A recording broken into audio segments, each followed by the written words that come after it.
Hey everyone, this is Quinn, your professor for Art 50 and Art 51 Introduction to Painting.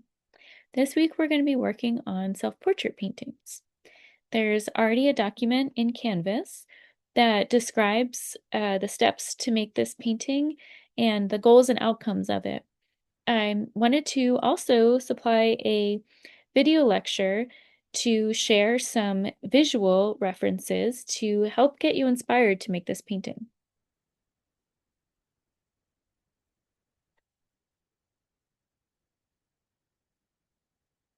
So again, here are some self-portrait inspirations, a selection of paintings to help you get started on your self-portrait. This first piece is by the artist Frida Kahlo. Many of you might already know Frida Kahlo. She is really well known for her self-portrait paintings. I chose to share this one specifically because it talks about her mixed cultural identity. And I thought we talk a lot about identity and expression of identity in this class, and perhaps that is something that you want to express in your own self-portrait. So Frida Kahlo is Indigenous Mexican and also German European. So this painting shows the two Fridas, the two sides of herself. On the right-hand side, she is wearing an indigenous Mexican cloth. The colors are really vibrant, and you can see that her skin tone is a little bit darker. Um, and then on the on the left-hand side, she's wearing a white dress with embroidered much more Germanic style, and also her complexion is a little bit lighter, so more European. So it shows like the two kinds of ways that Frida is perceived and the two cultural identities that she holds within herself. And you also can see that on both, her heart is exposed and it's connected through an artery tying her together, and also she's holding her hands with herself. So it talks a lot about her being able to uh, both feel the division within herself, but also the way that she is both of these things and represents both of these identities at the same time. So I know a lot of us have a lot of, mixed backgrounds, and this could be a really nice way to process our different cultural identities and also connections with ancestors. Your self-portrait could also be a place to explore and play with material. So this painting by Jamia Richmond Edwards is actually a mixed media piece. So the face, the self-portrait part, is painted in gray tones, and it is also, like Frida Kahlo's painting, is very naturalistic and looks quite a lot like Jamia and how she looks in person. But then she has herself in this more dreamy narrative setting that I think is really playful and kind of has her own narrative going. It also is a place for her to play with different materials. So the clouds and the raindrops behind her are all cut paper collage. They were watercolor painted and then cut out and glued onto the paper, as well as her garment is made of different fabrics that she's collected and cut out and glued on. So if you have been really interested in branching out and trying different materials, this could be a great opportunity to express that part of yourself. Um, you may also be interested in expressing a certain kind of emotion. So this artist, Heidi Hahn, is pretty well known for painting a lot of sad girls.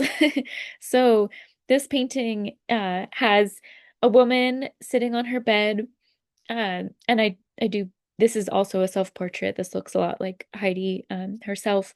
This woman is sitting on the bed, and you can see in her body language the way she is like slumped forward. Her shoulders are up, her face is down. It's frowning. She also has a bunch of used tissues on the bed. And so I think the body language and the way that the curves that are kind of moving around her help kind of bring the body lower and make it feel sad. And also notice how the shape of the tissues kind of echo what her body is doing. And I think this helps us feel like um, the weight of what this person is experiencing. And there's also the clock in the background, and that's the only thing there. And it's like just time is ticking. And I think it does is a pretty good example of depression. So perhaps like you want your self-portrait painting to be about, a certain emotion and you want to express that emotion. That is totally a great avenue to go down. This is a self-portrait by Alberto Giacometti. And I think of this as a little bit more of like a classical artist or classic like artist in the studio, very serious, hardworking. And sometimes you want a self-portrait just to be just that. Like the artist is painting, and this is a painting of the artist painting. Um, and he's also really thinking a lot about composition and the way that your eye moves around the paper. So take note of the way um, his bent knees and then his bent arm kind of start to make like a spoke wheel around the painting, and it's in a square format. And I feel like he does a really good job of leading your eye all the way around. It feels like a wheel is turning. And oddly enough, or intentionally from the artist, there is in the background, you can see there's another wheel with spokes on it. So that also has that circular movement that we've talked about composition throughout the course, but this very specific way of helping your eye move in a circle around the image. Giacometti is very focused on the circular movement around. So it's a very like formal, beautifully done self-portrait that looks like him and just has a very strong composition. So this is something you might also be interested in. This painting by Shou Yin is actually a close-up of his driver's license photo. And um, Shou is a Chinese artist, and he moved here to Seattle for his graduate degree and was, really involved with like the immigration process and getting his green card and was constantly doing interviews. And he was really interested also specifically in surveillance. And so, he had all of these different concepts in his mind and chose to zoom in on this photo, this government ID photo that was taken of him.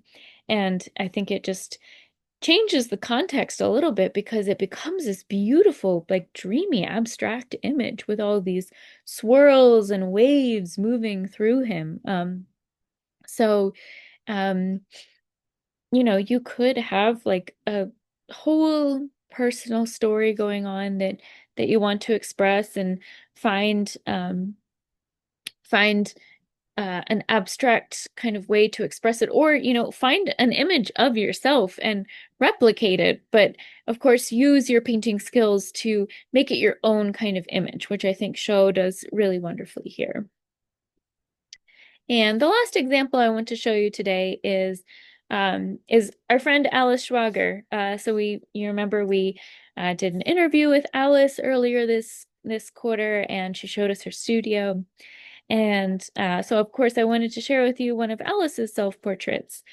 And as you can see, it doesn't look a whole lot like Alice physically. If we took a picture of her, it would not come out the same way. But um, if you remember her beautiful, free-flowing creative energy and her obsession and interest in abstraction, I think you would say that this looks quite a lot like Alice, because it speaks to what is going on inside of Alice's mind.